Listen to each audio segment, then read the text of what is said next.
you come and like try and talk to people? We come to tell people about Islam, especially we want to at least clarify the misconceptions that is around Islam, because as you just mentioned about the media is playing an important role to somehow put a cloud over Islam, and so that people don't actually see the real message and lots of unconnected things, like things like yesterday. People think, oh yeah, like they shot it, but it's just strange little things that happen like that with people. It causes a bad, because they connect those things, those names, which is... It's interesting, isn't it? This particular individual is already a convicted criminal. Yes. He has been given somehow some, I don't know what it's called, like he's outside now the prison and being on a de-radicalization program. And obviously it hasn't worked. In fact, he killed one of the course instructors. He went to the course. He killed the course. They're on the course, and he killed the course instructor. So whatever they're doing, the program doesn't seem to be working. I mean, they need to have a very other. Just like if you heard of Prevent, how the Prevent system is totally. It's not evidence-based. Secondly, and it's not going to work, and it doesn't work. So if you want to stop people from committing crimes, acts of terrorism, have a proper evidence-based, system, framework in which people can be dealt with if they're planning to do such atrocities. And with the proper hands of the law, they're punished properly. And also look into the reasons why some people are being radicalized to, kill innocent people. What's their grievance? And they sort of get it all online. I mean, are these extremists going there killing people because they don't like McDonald's burgers or something? They have some grievance, isn't it? Where is the grievance coming from? Is it the foreign policy? Is it what they're doing to the Muslim people everywhere else? So it is not just a small piece, and it's a big chunk where people are missing from the picture of the jigsaw, and they're just only isolating, these people are radicalized because of, they don't like our way of life. Or actually, how can you say that? Because those criminals, these extremists, they're actually living your way of life already. They go to pubs, they go to nightclubs, they don't do Islamic practice of their religion. They don't practice Islam, so they have already taken a Western lifestyle. So it's not that they don't like your lifestyle; they're actually practicing your own lifestyle themselves. So would you something say else. They're not Muslim? They say they're Muslims, but of course they're very bad ones. Okay, just because you're Muslim doesn't automatically make you immune from doing bad things, unless you have a very good ideals of faith and practice based on that faith. You have to make sure that you practice what you preach. If Islam says, as it does, be just, and these people commit injustices everywhere, then what is your faith in the first place? So I think the West and the East, across the globe, people need to say, look, extremism is a problem, whether it's done by religious nutcases or secular nutcases. Okay, we have to really say, look, how do we mutually live in this world, mutually in harmony, in some kind of understanding of our differences, and having that tolerance. Because if you believe in Christianity, that's your faith. Why am I going to say no? I have to force you to become something other than what you don't want to be. It's your own choice. We can reason with each other, and we can say, look, the truth is what we think this is it. It's up to you then what you choose. So personally, I think people at large, they have been deceived by the elites, by the governments and so on, of not to understand the real causes of the problems. One of the main reasons why criminals are committing crime, it's not because they're addicted to crime or they like crimes. They're doing it for some reasons that led them to do the crime. When a rapist rapes, why do a rapist rape? Why? There has to be a reason why he's actually taking, he's taking the liberty of people away and forces on someone his wishes unjustly. We need to understand the reasons, this mentality of these criminals. Likewise, when people go and loot a country or totally subjugate a country and overpower them, they go and become the aggressors and overtake those countries, okay? So by force. A reaction, like terrorism is like a reaction from imperialism. Every kind of these kind of wrongs, they need to be looked at. Why only take an isolated case of one individual to individuals when bigger crimes are committed? We have to address the bigger issues at the same time and say, is it because people are very much frustrated, they have grievances and they're taking their laws in their own hands? But that's not a justification for saying, oh, what can we do? Criminals are criminals and they need to be dealt with properly. But why are we allowing these criminals to even be generated in our societies? To be somehow, sprout within the societies. We are feeding some people, the governments, our systems of a lot of them are kind societies. Of loners, like they get this stuff online, and, But radicalization doesn't happen just like they have a dream and God tells them their dream, go and do that. They are influenced by people. Yeah. They're influenced by what they see. So why are they influenced like this? Yeah, online, like the dark web type thing, they're on both sides, like the Muslim ISIS thing, but also the white nationalists in America, they go crazy. They feel that because maybe they hate themselves because their life is sad and lonely and they haven't got. Is it actually? I don't think this is the case. No? They don't think they're sad and lonely. I mean, they have good life. Some of them are just married and have kids. Yeah. Who on earth will leave their newly, they just got married and they have children, young children, and they go blow themselves up? Come on, that's not a normal thing to do. It must be something really serious that has made them gone crazy, wild, and unhuman. It's dehumanized them in a way. Yeah, like the 7/7 one, they had PhDs and they seem quite normal, no? So people need to wake up and say, look, we need to address the root cause. In everywhere else, we do root cause analysis, RCAs, of any problems that happens. If a plane were to have an accident, we don't say, oh, it's the fault of the pilot or fault of the engine. We try to find out the root cause of it. Is there a system failure or a human involvement? So what do you think is the root cause? That's what we're trying to say. We need to all work together, root cause, and in fact, proper academic studies have been done to identify the root causes, but people are not listening to it. They're taking a totally different narrative, a political narrative that somehow, is in line with a particular elite. Yeah? That's the problem. If you don't want the truth and you go for your ideological, political motives, material motives, then you're not going to solve the problem. The problem is not going to go away. It's very hard. It's hard to understand. And a lot of people just want to live their life, and have a simple life, so they just believe what they're told in their newspapers. But we're talking about people who are in power, in governments. In governments. How many false flags have we seen the governments are involved in? How many?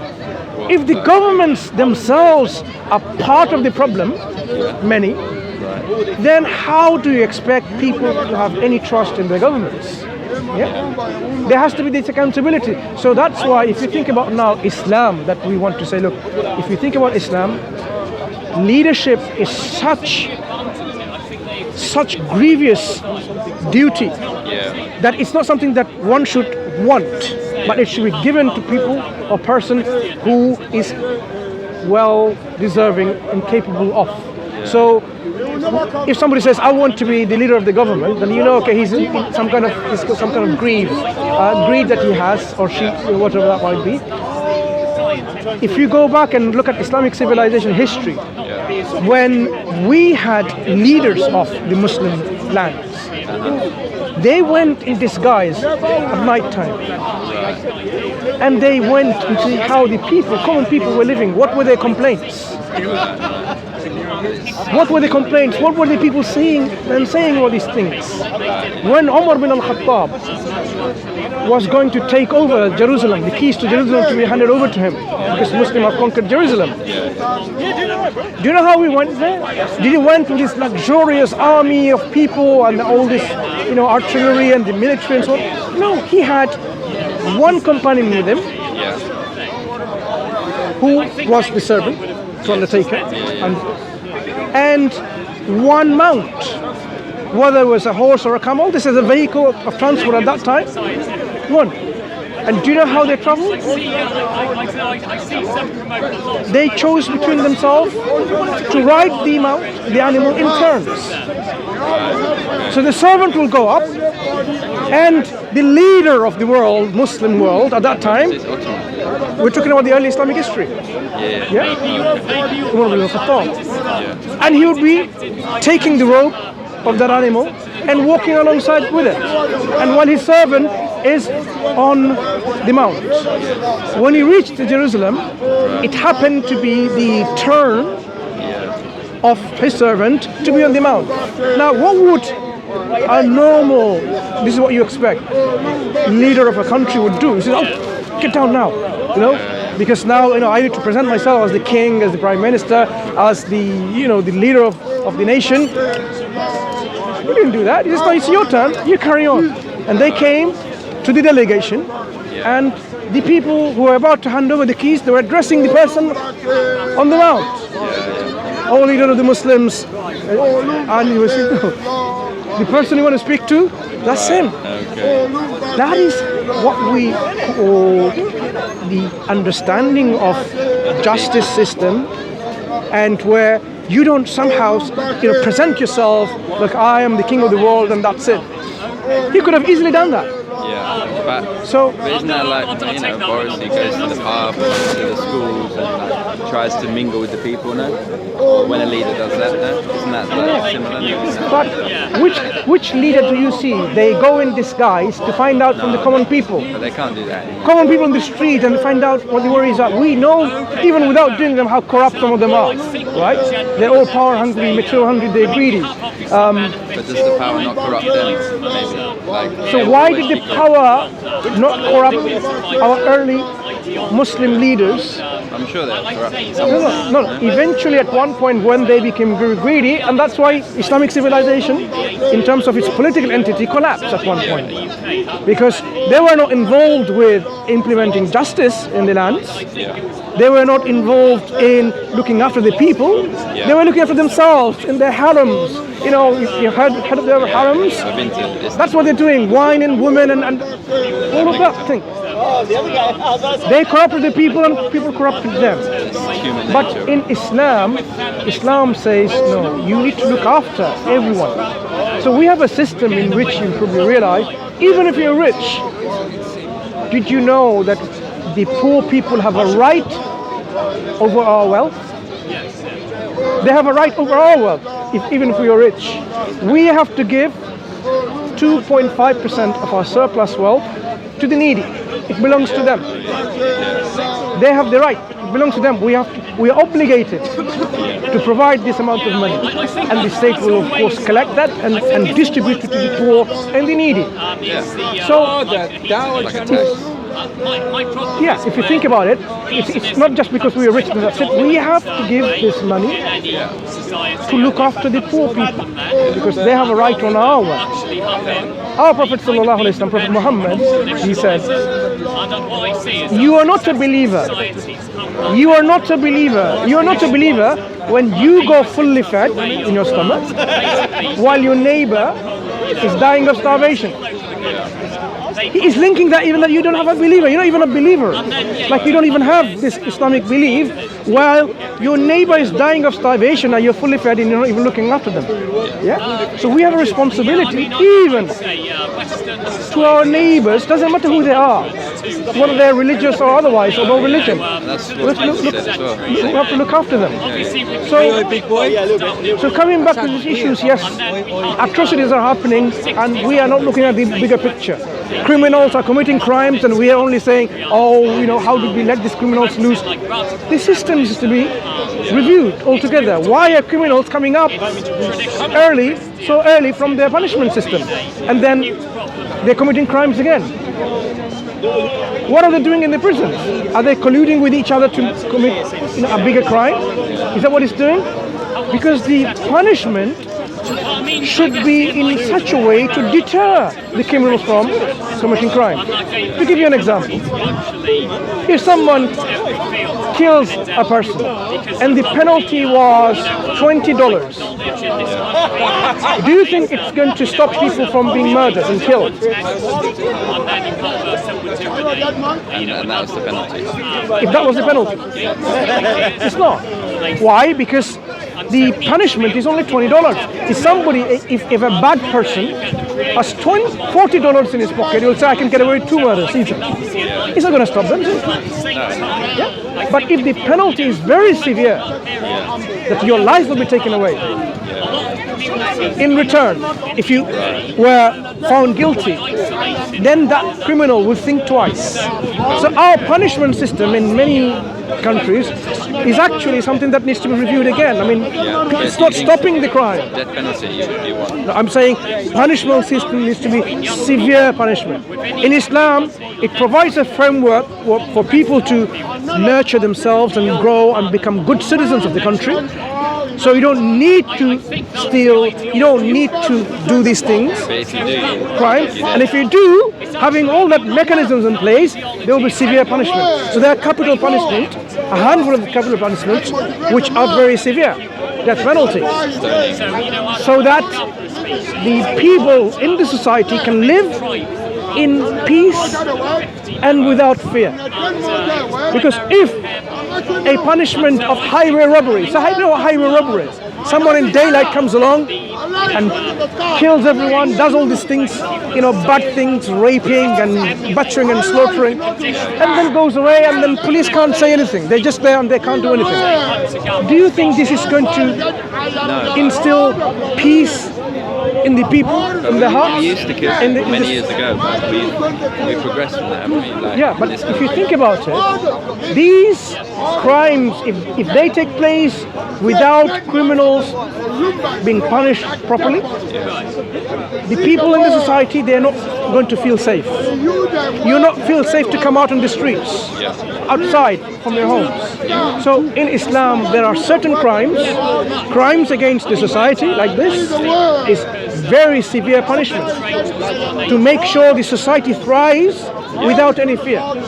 So Islamic legal system is actually, if you think about it, is somehow intrinsically linked with the education system, the economic system, the social system. All the systems there work together. That is why you would expect that people don't need to fall victims of being the criminal. There's no need. For example, why would someone need to steal when everything is provided? If everything is provided, why would you need to steal? Why would you need to steal bread?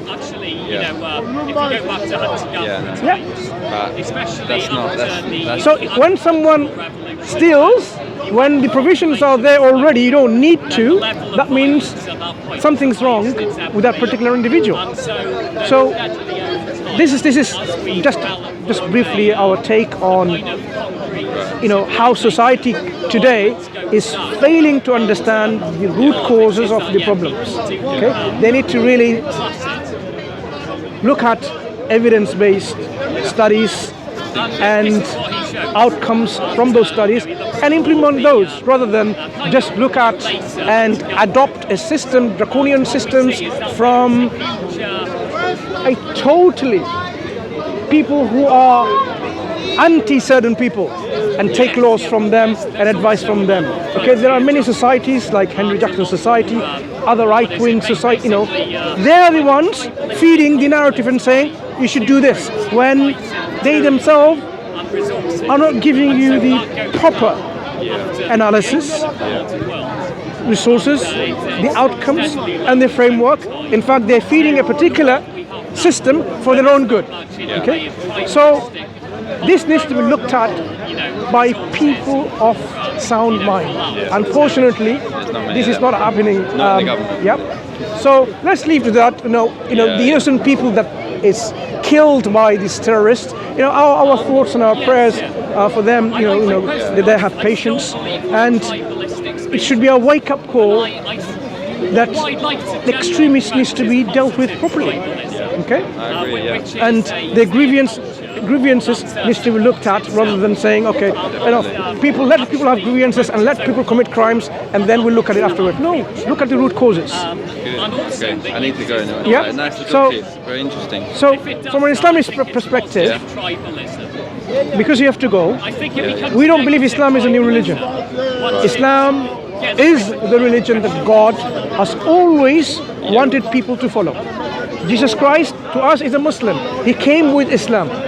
So if I leave you on that thought, why do we Muslims consider Jesus came with Islam? Yeah. And he was a Muslim, then you can connect and see what the religion of God indeed is for people. Yeah. I went to the Blue Mosque in Istanbul, and there's their tomb waiting for Jesus now to go or something. I don't know why people have to wait. Jesus will return during his time because he's just migrated from the oppression of the people at his time. Where is Muhammad buried? In Medina. Medina, okay, yeah. I know, yeah, that's what I was reading. When I went to the Blue Mosque, there's a tomb next to Muhammad for Jesus or something, or is that true or not? Or something like that. We don't sort of actively wait there and do nothing. He will come in his time and he will fight the Antichrist. It's a sign of the hour. So basically he will live for a few years, 40 years or so, get married, have children, and the world is going to come to an end very soon. So this is towards the end of time. This eschatological teaching is at the end of times. He is returning. Again, he will make sure when he returns that all the people who believed in him other than what he was, that he makes it clear to them. Okay? Yeah, because he didn't come to tell people that I'm God and worship me, and take my mother also as God, like some people used to take, and they still pray today. I think Hail Mary, Hail Mary, Hail Mary. Take her name in their prayers. He didn't come for any of that. He came to tell people to worship none but God. Yeah, and he was a messenger of God. So I will leave you with these thoughts. So read the Quran. Right, yeah. And make that link. Yeah, make that link. Why Islam was brought by Jesus Christ, and why he's a Muslim to our understanding. And you can see the link. What is this? It's all on a channel or something? Oh, there seems to be many channels now. So people are recording this. Are they all different? It looks like they're YouTube channels. Yeah. I want to have a walk around, but Sure. nice to talk to you. It was very interesting. Yeah. How are you? You're fired.